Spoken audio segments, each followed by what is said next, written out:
Let's explore why some jokes fail and what makes something not funny. You think of a joke, you muster up the courage to say it, you deliver the punchline, you expect everyone to laugh. Instead, there's silence. Look how awkward it is in here right now. It's a terrifying, gut-wrenching feeling. How are you? Oh, good. It's gonna be a nice long 10 minutes. Poor delivery. Delivery is half the battle and a large part of what separates professional comedians from everyone else. You have to commit to your joke. This is easier said than done. If murder was legal, there would be a lot of murder.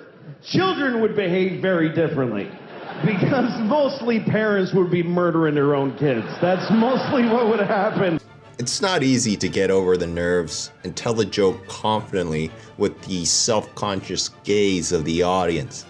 The illusion of performance is establishing a particular character or persona and fully committing to that role. Breaking character disrupts the illusion, and this can happen from being too hesitant or stumbling over your words. Sometimes when I wipe, I'll wipe and I'll... There's a particular flow and rhythm to every performance, and this is crucial for delivering a punchline.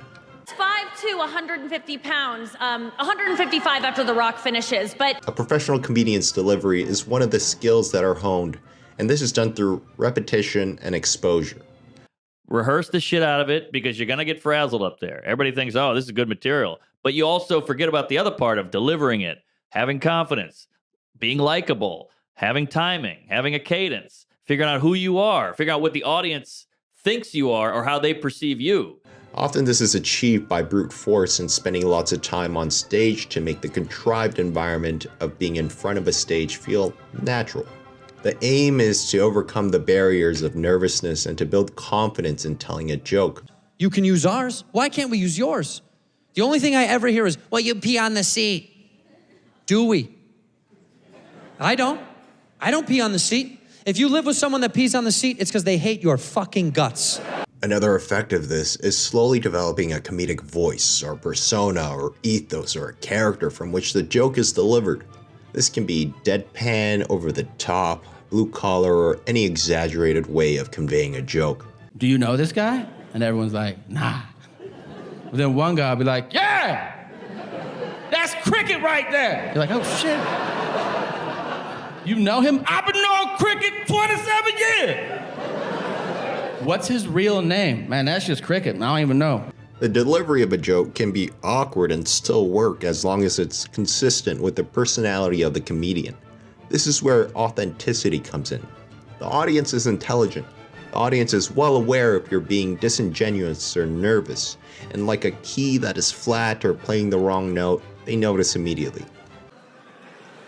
When the Constitution was being written, you ready? Here it goes. Hurry up and finish that Constitution, nigger. I'm trying to get some sleep. It disrupts the entire flow and momentum of the relationship between the comedian and the audience. They walked past me, the boyfriend says to me, hey, cool guy. And then his girlfriend went, aw, that's mean. And I experienced both the compliment and the insult in real time. Poor joke structure. With good delivery, goodwill can get you some polite laughs even if the joke is not that great, but not for truly terrible jokes or hacky material. A good joke builds up a certain tension. Sometimes it's called a setup, and there must be a payoff, the punchline. Like because of my wife, and she didn't pressure me, she just said, this is what you believe now. It wasn't like the Spanish Inquisition, but there was an implied convert or die. There are a number of theories about the structure of what exactly makes a joke funny, but jokes aren't theorized in isolation. Jokes have to be tested in front of an audience. Like a focus group, you want to test your jokes in front of as many different audience demographics as possible to ensure that the joke works. And I'm the only one I know that loves being called ma'am. I love it. Whenever someone goes, here's your change, ma'am, I'm like, you noticed, thank you, yeah. I have had a really rich and storied life, yeah. No, I've got time to tell you. I had a pager, sure, yeah. Still, a joke that is universally funny is rare. What's funny to you can be different from what's funny to me. The content of a joke can resonate in different ways given different backgrounds and life experiences. Creating and testing a joke that resonates with a lot of people is a long and iterative process. This is the honest answer I got. I thought it was fucking hilarious. I go, hey, why can't the women and the men be together? Because they'll go crazy, want to fuck everybody. Comedians tell the same joke every night, and they might change a part that doesn't work, cut out some superfluous wording, or add in a tagline to make it funnier. Similarly, in other social contexts, you might notice that people recycle the same funny story with slight modifications because it works. I get 5 steps from the cop who looks impatient as shit. He takes 2 big-ass steps, grabs me by the arm, spins me away from my class, away from Igor, pulls me right into his face, and he goes, "So, I understand you're the machine." Poor audiences. The majority of the time, it's not the audience's fault if a joke fails because it's poorly structured or badly delivered. But sometimes you genuinely have a bad or hostile audience. For everyday scenarios, we have to look for opportunities to fit a joke in. You? Okay. You like them tall, 6'2"? Bet. Unlike professional comedians who create a world on a stage in a comedy club in front of lights and a seated audience, our day-to-day world is not conducive to a comedic bit. Jokes can fail simply because it doesn't fit the environment you're in. It's important to read the room. Fuck, really? Really? Fucking asshole, just go. Like, why do you turn so slow? And then I talk myself out of it. That's like, he probably lives on that street, Bill. Yeah? Comedians can quickly assess which kinds of jokes work for the audience by listening to the receptiveness of the joke. What is the audience's emotion?